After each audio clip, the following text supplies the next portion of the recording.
عيش بنبهشت. Never knew it could rain so much in Argentina.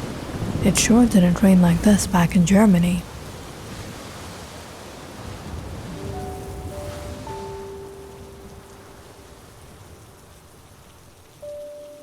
Early on a windy, rainy morning in Villa Elvira, Argentina, Dr. Hans Friedrich was up, preparing himself a slice of toasted bread and sausages. Stirring his coffee, he listened to the sound of the thunder rumble outside. Seems like it'll be a quiet day. Dr. Hans lived in a small two-room village house, one of which he made his dispensary, where he attended to his patients, and the other his private room. But perhaps today no one would come in this weather. He opened a small parcel, a gift from one of his patients. He had been saving this for the right occasion.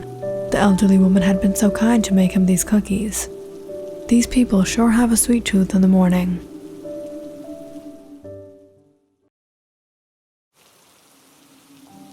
Dr. Hans enjoyed his breakfast, pondering over his patients, when suddenly there was a knock on his dispensary window. Who's come in such heavy rain? I hope everything's okay. Dr. Hans hurried to open the dispensary window. The skies had become dark as night, but through the flashes of lightning, he looked at a young man standing in the rain. Dr. Hans, what's brought you here on a day like this?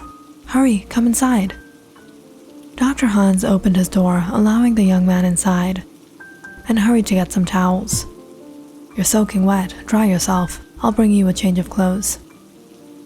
That will be all right, Dr. Hans. Thank you. Dr. Hans threw some logs into the fireplace. It'll get warm in here soon. What's your name, young man? Alejandro Cabrero. Doctor, I've come for your help. In these recent days, my health has been deteriorating severely. In the midst of the storm, it took a lot of courage to travel across town to your dispensary, but as I supposed, there's no one else here today. I wanted to consult you in private. Doctor, if there's anyone who can cure my condition, I believe it's you. Dr. Hans nodded as he poured out another mug of coffee and slid it across the table. Only I will be able to cure you? You're a very knowledgeable doctor. Everyone appreciates your work and have nothing but praise for you. Thank you. I'm here to help. Relax and have some coffee. It'll help you warm up faster. Alejandro took a sip of his coffee as Dr. Hans examined him. The young man looked thin and weak. Now tell me your problem, and how have you come to the conclusion that only I will be able to cure you? It's only been some time I've moved to Villa Elvira. Where did you hear about me? You were last in Ensenada. My fiancée lives there. She was tremendously sick, and you treated her. In fact, you treated many people in Ensenada. My fiancé had only good words to share about you. You've been very kind and generous to the people. Yes, I was working in Ensenada some weeks ago. What is your fiancé's name? Milena Perón. Ah, yes, I remember her. How is she? Is she doing well? She's no more, doctor. Dr. Hans fell quiet. I'm sorry. I had gone to visit her when her health began to worsen, but she passed away, and soon after I realized I contracted the disease from her. Doctor, I believe I would have met the same fate as Milena if I hadn't found a way to sustain myself. Are you saying you found a cure to the disease? Not quite. Recently, it hasn't been just my fiancé and I, but many people in Ensenada were suddenly falling ill and dying from this strange disease, like none seen before. At first, they develop yellow fever, and the condition progresses to them becoming weak. They lack blood in their bodies and become pale-skinned. Alejandro put his hand onto the table, pálido, like this. Dr. Hans pressed onto his skin. Pálido, this is quite abnormal. My fiancée was absolutely healthy until she suddenly caught this yellow fever, just like the others, and her health only worsened since then. She became as white as a sheet. It was painful to look at. But it was one day, while I was with her, something odd happened. Mira lo que te ha pasado, Milena. Look what has happened to you, Milena. Your beautiful cheeks have become so pale and white. Alejandro, I don't know how much longer I have with you. No, mi amor, don't say such a thing. With proper care, you'll be better in no time. They say an apple a day keeps the doctor away. Ay, ay, ay, see what I've done. What happened, Alejandro? Give me that. What are you doing, Milena? I'm sorry, Alejandro. This sickness, it's making me lose my mind.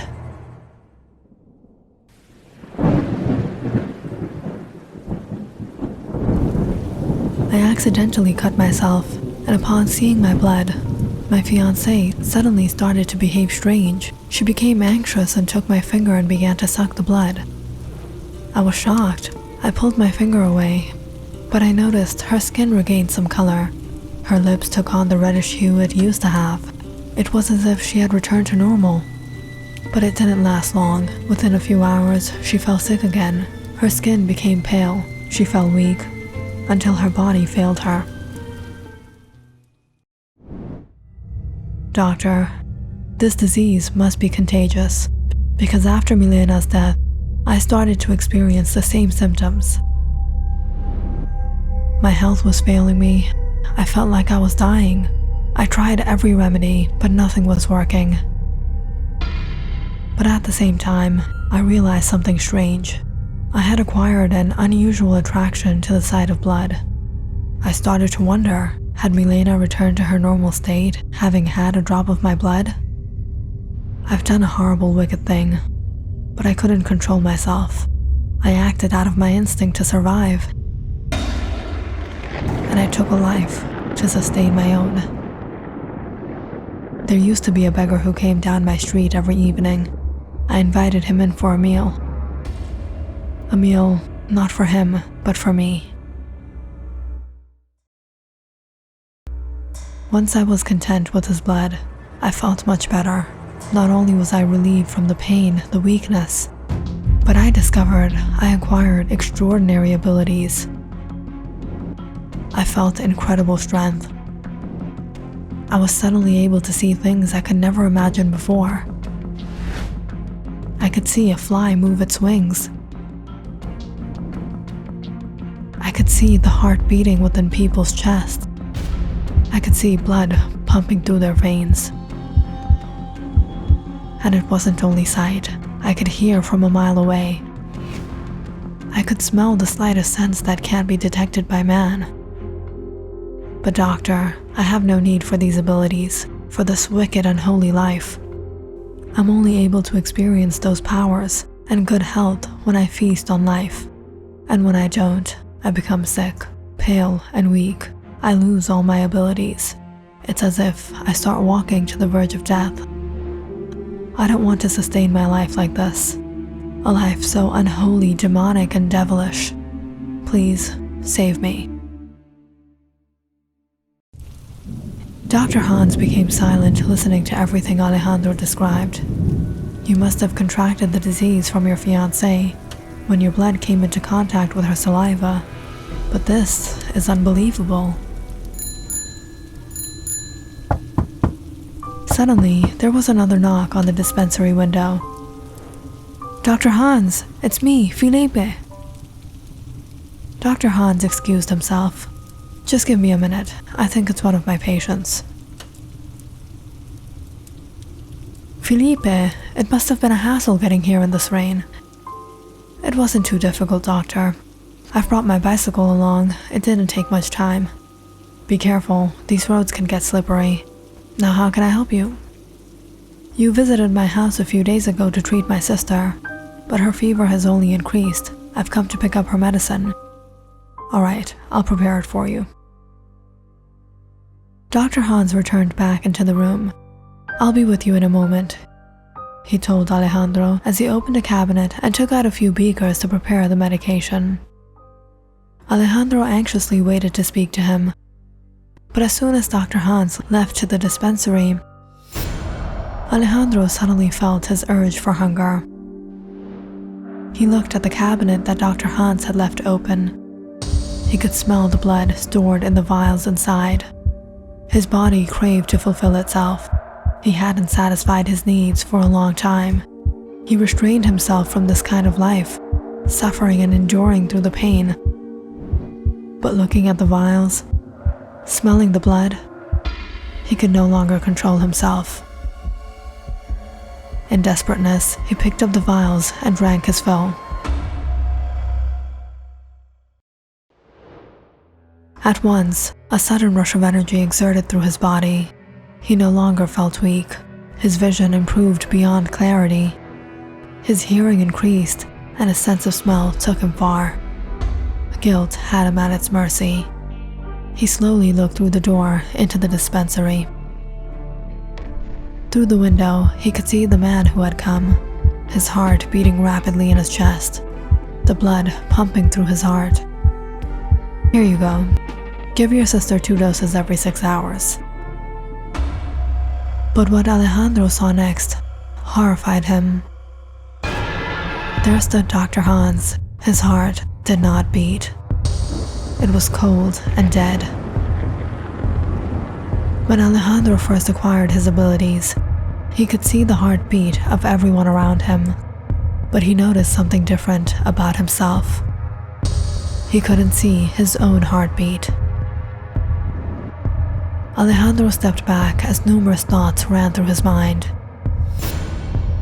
He's not one of us.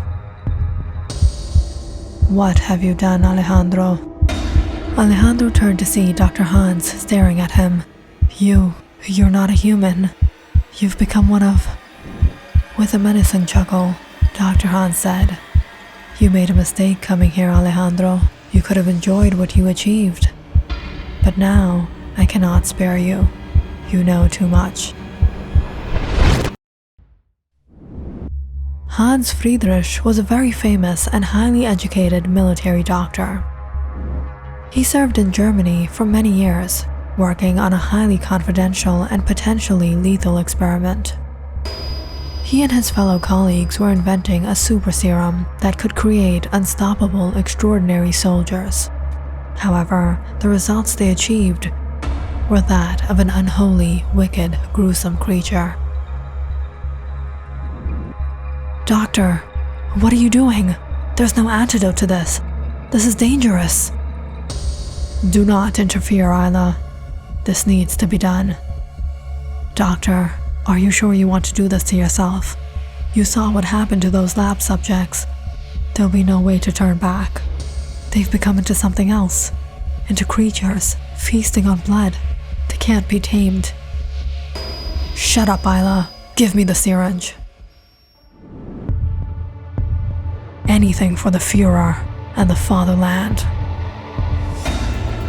Hans injected himself with the serum, and soon became that which they all feared. His senses heightened to unimaginable reach. His strength was beyond human capability, but the most frightening of all changes was his need to survive on his newly developed appetite.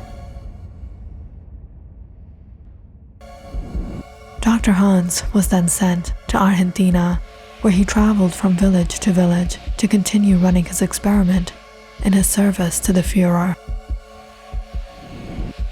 It was during this time that the villagers suddenly started to become sick, suffering from lack of blood and paleness of their skin.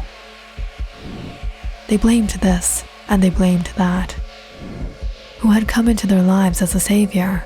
Little did they know, they weren't suffering from anything but that which Dr. Hans had infected them with when he feasted on their blood.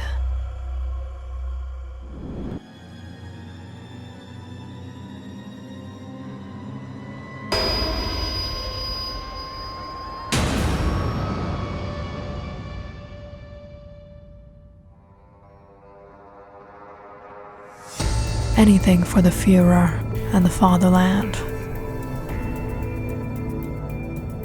If you enjoyed this story, Please like and subscribe to my channel for more stories. And if you liked it too much, share this video with your friends and family.